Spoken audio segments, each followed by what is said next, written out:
Hi everyone, welcome to my channel. My name is Fisayo, and on this channel I share my creative interests, life's experiences and journey as an international student from Nigeria in the United States. Today I will be sharing on the 11 schools that I applied to for my MBA, as well as the admission decisions that I got from them and the funding that I was offered. So if this interests you, definitely keep watching.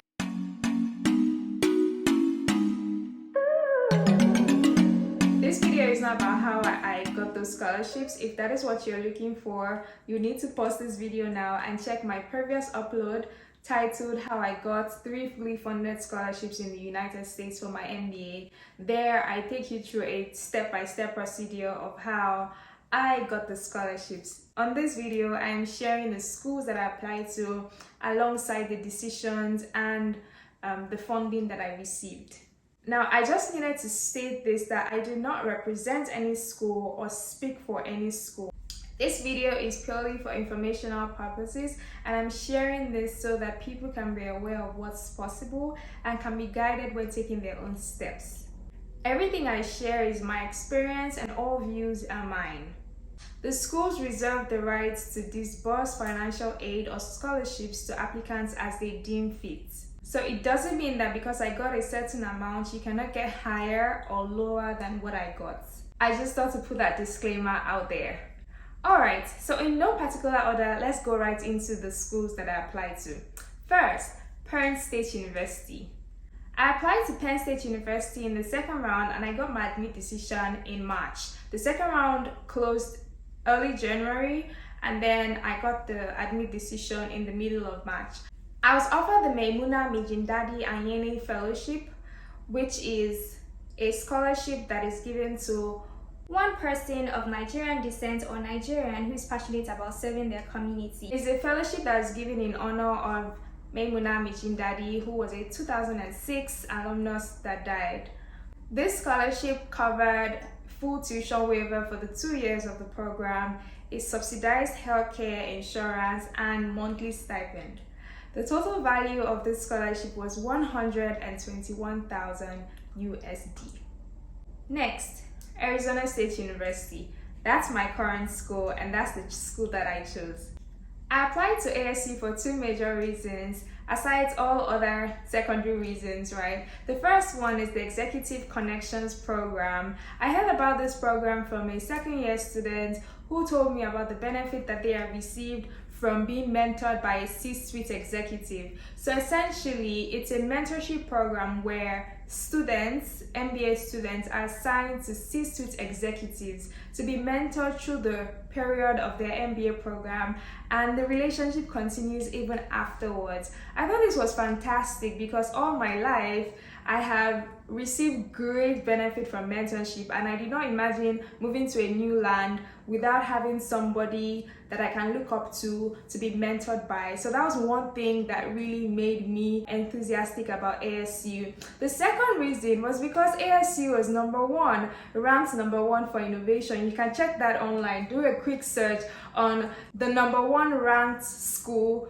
for innovation in the United States, and that is ASU. ASU has been on this rank for the past 7 years consecutively. I felt at that time with my creative background, because I started a business right because I liked innovation, and that encouraged me to apply to ASU as well. I applied to ASU in the third round. Round 3 closed February 4th in 2020. I applied February 1st and I got my admit decision in April. The total value of the scholarship that I received from ASU was 129,671 USD. In my current school, the eligibility criteria for being on scholarship is having a GPA of 3.0 and above. Now, they use a 4.0 scale as opposed to the 5.0 or 7.0 that we use in Nigeria. Next, Ohio State University. This was the third school that I received a fully funded scholarship from, but it didn't start like that. The first time I got an offer from them, it was a 50% scholarship, and so I tried to negotiate, and after a couple of, a series of back and forth, they ended up readjusting my offer twice. The first time they adjusted it to be a full scholarship without the graduate assistantship, and then the second time it came with full scholarship and a monthly stipend to cover for my living expenses. If you're trying to negotiate a scholarship, there are two ways you can do this. You can either have a phone call with the admissions committee member that you have been in touch with, or you send an email, depending on how your communication has been like in the past. I took the route of calling to explain myself out and also sending an email after the conversation. Please note that I applied in the second round along the time when I applied to Penn State University, and I'd gotten an admit decision from them, which was a fully funded scholarship with stipend. So I was able to use this to negotiate upward. Let me read an example of the email that I sent to them. Hi, trust you're having a great day. Thank you for the admission offer and the scholarship award on my tuition fee to attend the Fisher College of Business. Fisher is my preferred choice of business school studies, as demonstrated in my interactions with you and my interview. However, I have a few challenges that I would like to bring to your knowledge. Being a student from Nigeria, where the income of most employees is historically low, and the devaluation of the naira by over 100%, which worsened the situation by further depreciating the income amount in USD terms, means that all the savings that I have previously made towards attending business school have lost its value by more than half. With this scholarship offer from you, which I consider very generous and deeply appreciate, it is still going to be extremely challenging for me to meet up with the payment of tuition and other fees less the scholarship offered. While I'm aware of loan options available to me, I'm also keeping an eye on employment opportunities that will help me fund the repayment without going into distress. It is not entirely impossible that I'll return to Nigeria after my MBA program, and if this happens and I have an education loan, which I absolutely must repay, it will cause me great distress. I humbly ask that you reevaluate my fellowship award package with a view to increasing the amount. Fisher remains the poster child for my business school exploits, and I'm so grateful for the place offered to me in the class of 2020 and this scholarship award. I look forward to hearing from you soon. After sending that email and having a couple of calls, they came back and readjusted my offer. Please note that schools do this based on how much they have in terms of budget or whatever round that you applied for. I tried this as well with some other schools, and it didn't come as favorably as it came for Ohio State. Schools reserve the right to give you any amount that they choose because they are working on a budget. It is very important as well that you apply to more than one school just so that you can have bragging rights. Many times, if you apply to a school within the same rank as another, you are able to use that to negotiate for an upward increment in the amount of scholarship that you have been given. Fourth school is the University of Pittsburgh in Pennsylvania. It's the Katz Graduate School of Business. This was the first ever admission decision that I received. Of all the schools that I applied to, this one came in first. I submitted my application and did the video interview. So this video interview was a pre-recorded video where they just asked me a couple of questions and I answered within a specified time. Unfortunately, this came back as a rejection. It was a hard time because you can imagine that this was the very first, and the very first that I had to receive was a rejection. But I kept going. The fifth school is Vanderbilt University, the Owen Graduate School of Management.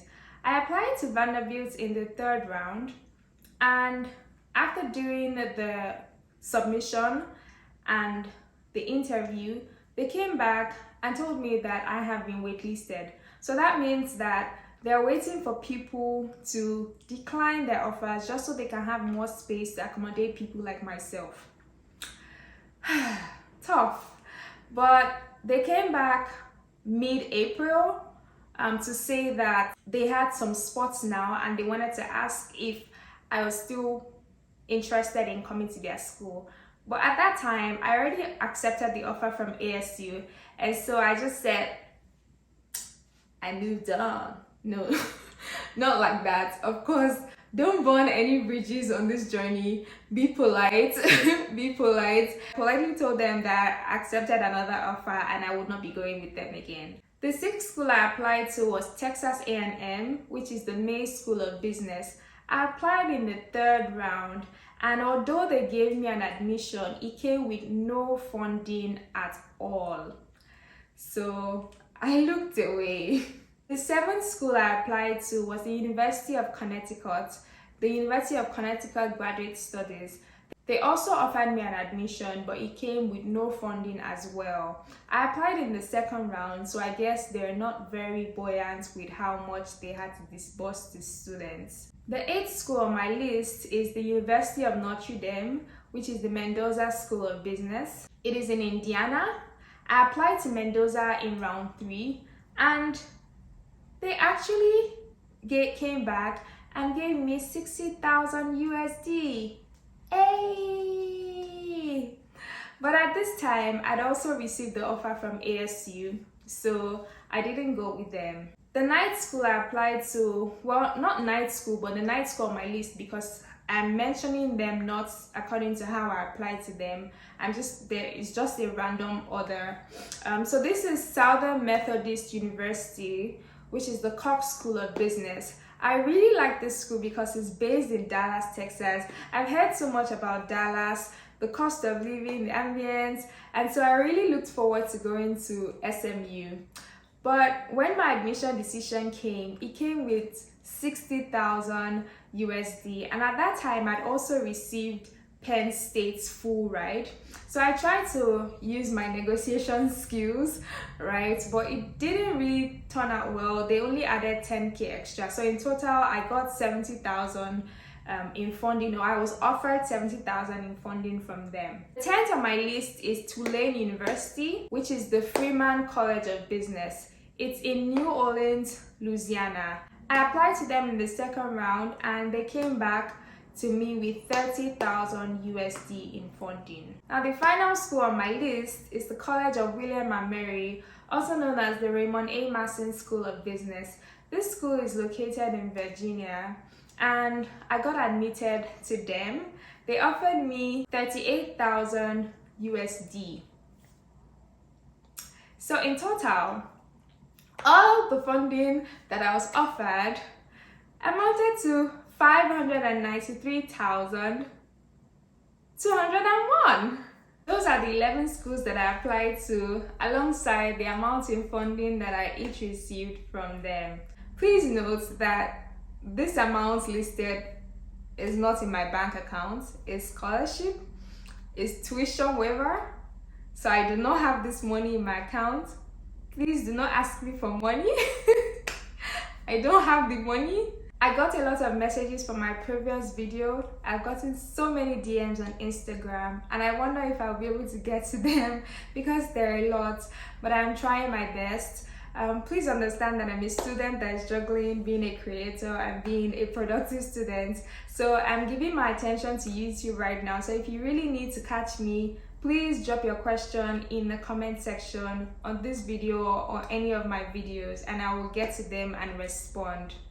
I hope I've been able to give you some more schools to add to your radar, some more schools to research on. If you're a 2022 applicant, what you need to do is to go on the website of these schools and see what their round 3 deadline is. They've most likely passed round 2 deadline now, and see if you can still meet up with round 3 deadline. If you are a 2023 applicant, so that means if you want to start your business school in the fall of 2023, which is August 2023, what you need to do now is to go on the website of those schools and look at their career reports, look at the outcomes, the career outcomes of students who have gone to those schools. You want to look at what their average GRE or GMAT score is, so that you can begin to target your preparation towards meeting the scores or getting similar to it. You want to connect, but don't connect now. I think if you're a 2023 applicant, you can wait till around May before you begin to connect with adcoms. You can definitely connect with students now on LinkedIn, but for the admissions committee, you want to wait till this admission cycle is closed, and then you can reach out to them to begin to speak to them. Typically, for many schools, the round one opens up from September, October. So if you're trying to get the earliest slots and have the highest chance of receiving funding, you should definitely start to put in the work right now in your studies for your GRE and your GMAT, researching on the schools, seeing what their strengths are, seeing what they stand for, looking at how it aligns with you and your personal and professional goals, and then deciding which ones you want to pursue. I hope this was very helpful. Please like this video to support this new YouTuber and share with your friends and family who would benefit from this. If you have not watched my video on how I secured the funding, definitely watch it after this video and let me know any questions that you have for me in the comments. See you in my next video. Bye.